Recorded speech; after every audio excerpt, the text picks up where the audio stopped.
კიდევ ერთი, ასე ვთქვათ, საკითხი, რომელზეც დღეს მამკა მდინარაძემ ბრიფინგის ეს კომენტირება მოახდინა, ეხება ფიზიკურ დაპირისპირებას, რომელიც საგაზაფხულო სესიის ბოლოს ხდომაზე მოხდა. ბუნებრივია, გახარიას პარტია ითხოვს სამართლებრივ რეაგირებას და დაახლოებით ამ სტილში პასუხობს მამკა მდინარაძე, რომ აი სადგა გიგიათო, რომ რომელ ქვეყანაში ყოფილა პრეცედენტი, რომ პარლამენტში მომხდარი ჩხუბის შემდეგ რაღაცა გამოძიება დაწყებულა და სხვა შორის თავის ამბავსაც იხსენებს, როდესაც ის პარლამენტში ტრიბუნასთან სიტყვით გამოდიოდა და ალეკო ელისაშვილმა ფიზიკური შეურაცხყოფა მიაყენა. თქვენ როგორც იურისტს მინდა კითხოთ, რეალურად უნდა ელოდოს თუ არა ვინმე, რომ ამაზე შეიძლება რაიმე სამართლებრივი რეაგირება მოხდეს?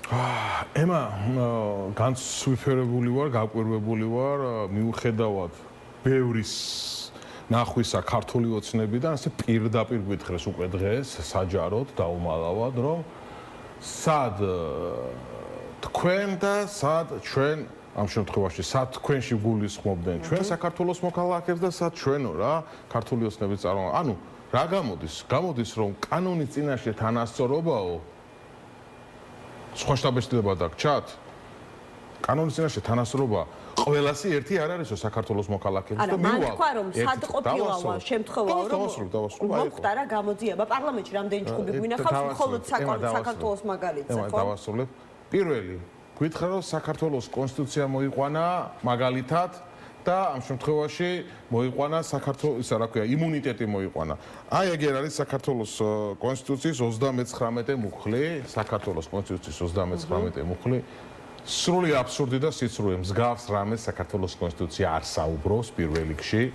მინდა გითხრათ, იმუნიტეტი არ იცავს პარლამენტის წევრს სისხლისამართლებრივი დევნიდან ან გამოძიების დაწყებიდან და საბოლოო შედეგიდან ამ შემთხვევაში საუბარია თუნდაც გამამტყულებელ განაჩენზე. იმუნიტეტზე არის საუბარი ახвед ღონისძიებასთან და საგამოძიებო სხვა მოქმედებებთან დაკავშირებით. მსგავს რამეს საქართველოს კონსტიტუცია არ ცნობს. იმიტომ საუბრობ ამასთან დაკავშირებით. გამოძიების დაწყება ემა. დედის გინებაზე. ხო კი ბატონო, კი აი ზუსტი ციტირებას მინდა მოვიყვანო. კი ბატონო. კი ბატონო, აი ნახეთ რას ამბობს რომ პროკურატურაში განცხადება შესული თანამდებობის პირის მიმართ თავდასხმაზე დაიწყეთ გამოძიება სამსახურეობრივი მოვალეობის შესრულების დროსო. დედის გინება მათი სამსახურიაო, თქვანო, ანუ ფარულავას ხომ მას ადანაშაულებენო ფარულავა მოხდა პროვოცირება დედაში. ეს არის უნიჭო მცდელობა გამართლების, უნიჭო მცდელობად გამართლების და საკუთარი გუნდის წევრების ამ შემთხვევაში სავარაუდოს ვიტყვი და უდანაშაულის პრეზუმპციას არ დავარღვევ და შესაძლოა დანაშაულის დაფარვისა. ან ამ შემთხვევაში მათ მიმართ რამე ისეთი ქმედების განხორციელებისა, რაც დაიცავს მათ. სხვა რა შეიძლება იყოს, როდესაც საუბარია მასთან დაკავშირებით, რომ თურმე გამოძიების დაწყება სჭირდება განცხადება სად იყვნენ აქამდე? გამოძიების დაწყებას არანაირი განცხადება არ ჭირდება, ემა გამოძიების დაწყების ვალდებულება აქვს პროკურატურას, როდესაც სისხლისამართლის საპროცესო კოდექსის მე-100 და 101 მუხლებია. დაზიანების რაღაც ხარისხი არ გააჩნია ადამიანს. ემა დავასრულე და გეტყვით. მე-100 და 101 მუხლებია სისხლისამართლის საპროცესო კოდექსის გამოძიების დაწყების ვალდებულებასთან. გავიაროთ ეს საკითხი და ვთქვათ, რომ ამას არანაირი იმუნიტეტი ამისგან არ აზღვევს პარლამენტის წევრს. დევნის დაწყება და ბრალის წარდგენა არანაირი იმუნიტეტი არ აზღვევს პარლამენტის წევრს. აი ახლა მივედით ამ საკითხთან დაკავშირებით. აქ საუბარია სახელმწიფო პოლიტიკური თანამდებობის პირის მიმართ განხორციელებულ ჯგუფურ ამ შემთხვევაში თავდასხმაზე. მოდი ვთქვათ, აქ რომ უნდა წარმოჩენა შეაგინა და ხელებით ერთმანეთს შეეხნენ და ასეთი რამს რბილად რომ უნდა. უკაცრავად, მაგრამ იყო თუ არა ჯგუფური თავდასხმა, იყო თუ არა ეს ქმედება გაგრძობადი, იყო თუ არა წუთების განმავლობაში. ხედავდით თუ არა ამას მეგობრებო და დავსვათ კითხვა ემა. რისთვის არის საპყრობილეში მოთავსებული ქალბატონი მზია მაღლობელი? არის თუ არა სილის გალაწუნების გამო მოთავსებული ქალბატონი მზია მაღლობელი? ხო, სამართალდამცავი გაარტყა. და აქ არის სახელმწიფო თანამდებობის პირზე საუბარი და უკაცრავად ვინც არ უნდა იყოს საქართველოს მოქალაქეა, ადამიანია, მოქალაქეა და ყველა ადამიანი კანონის წინაშე არის, ყველა მოქალაქე და ყველა ადამიანი თუნდაც არა მოქალაქე არის კანონის წინაშე თანაბარი. ყველას მიმართ დანაშაული არის დანაშაული ამ შემთხვევაში. და მთავარი რა არის? ესენი რას გვეუბნებიან დღეს?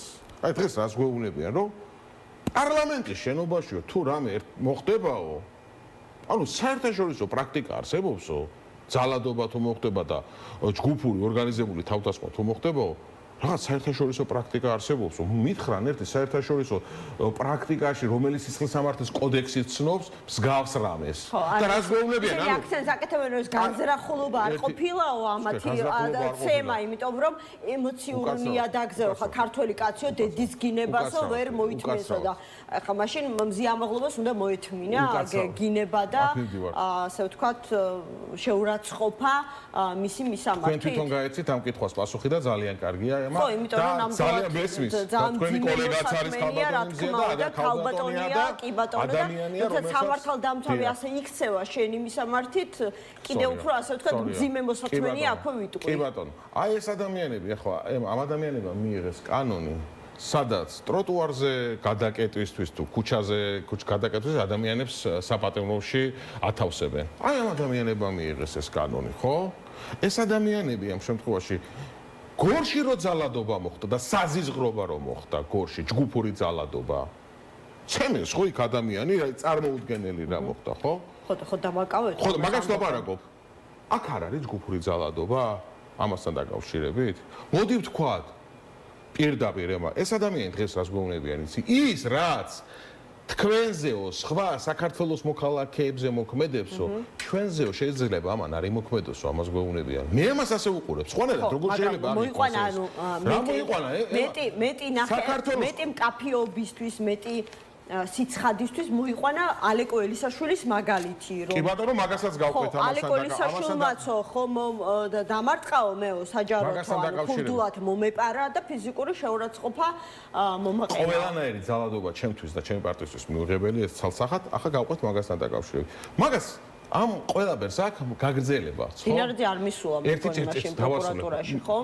არავის მისვლა მოდით ემან შევცახდეთ არავის მისვლა არ არის საჭირო ამ შემთხვევაში როგორც იმ შემთხვევაში და სხვა შემთხვევებში არავის მისვლა არ არის საჭირო საჯარო ბრალდების საქმეზეა საუბარი არანაირი მისვლა არ არის საჭირო გამოძიება იწყება მასმედიით გავრცელებული დანაშაულის ნიშნების შემცველი ინფორმაციის შემთხვევაში ამაში ეს ცალსახაა და იმპერატიული მოთხოვნა მაგრამ თქვენ თუ საუბრობთ ელისაშვილის ფაქტთან დაკავშირებით იმას და მის იმას ხომ აქ გაგრძელება მაგ ფაქტს არ ქონდა გაგრძელება ახლა ნამდვილად არ გავიხსენებ ელისაშვილის ფაქტს იმიტომ რომ პატიმრობაში მესმის პატიმრობაშია პასუხი უნდა გასცეს ადამიანმა მაგრამ მოდი ვთქვათ გაგრძელება ქონდა მაგ ფაქტს შემდგომ ელისაშვილი ცემეს არა ელისაშვილი ცემეს მაგრამ სამართლებრივი გაგრძელება არ ქონია ერთი წუთი ფაქტზე ვლაპარაკობ ძალადობრივ გაგრძელებას თუ გულისხმობთ ძალადობრივი გაგრძელება ქონდა ცემეს და გაჩნდა ეჭვები რომ ეს იყო შურისძიება იმის გამო რაც მან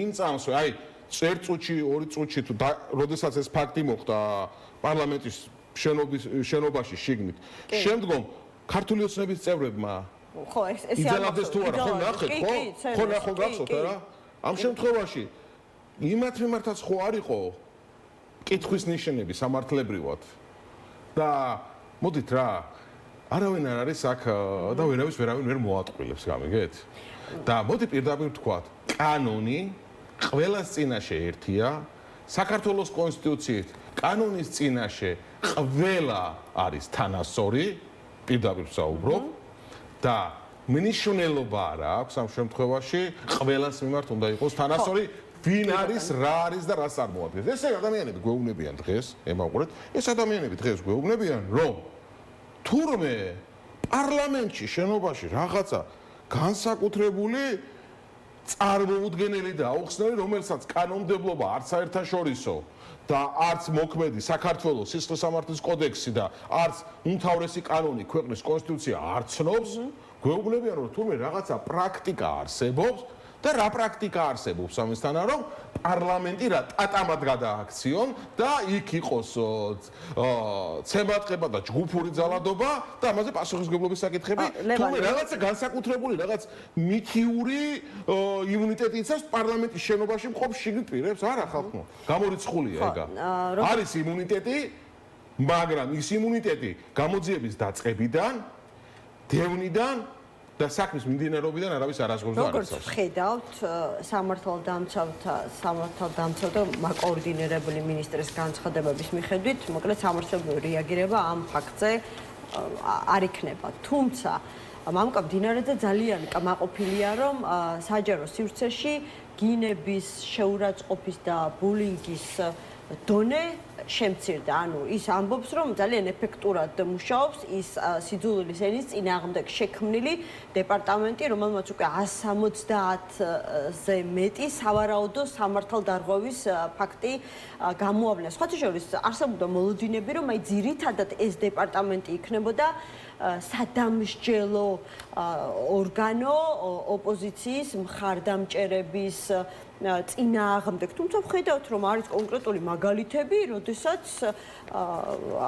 აჯარიმებენ იმ ადამიანებს, ვინც შეურაცხმყოფელი განცხადებები გააკეთეს საჯარო სივრცეში ოპოზიციის ლიდერების წინააღმდეგ. მეგონი ერთ-ერთი თქვენი თანაგუნდელიც იყო გრიგოლ გეგელია თუ არ ვცდები. ხაბატონენას სანამ ამასთან დაკავშირებით გადავალ აუცილებლად გაგცემ პასუხს მე მინდა დაუბრუნდე პირველ თქვენს კითხვას უბრალოდ და გავაგრძელო ერთი რამ. როცა ვსაუბრობთ სოციალურ, როდესაც ვსაუბრობთ სამართლებრივ უთანასწორობაზე, ამ ქვეყანაში არა მარტო სამართლებრივ უთანასწორობაა, ასევე არის სოციალური უთანასწორობა. ანუ უთანასწორობა ამ ქვეყანაში თავიდან ბოლომდე, და აი მაგალითისათვის მინდა გითხრათ, ხო? დღეის მდგომარეობით რა ხელფასები აქვს და ვისი ხელფასები იმატებს ქალბატონოებმა? იმატებს საქართველოს პარლამენტის წევრების, მთავრობის წევრების, ministrების,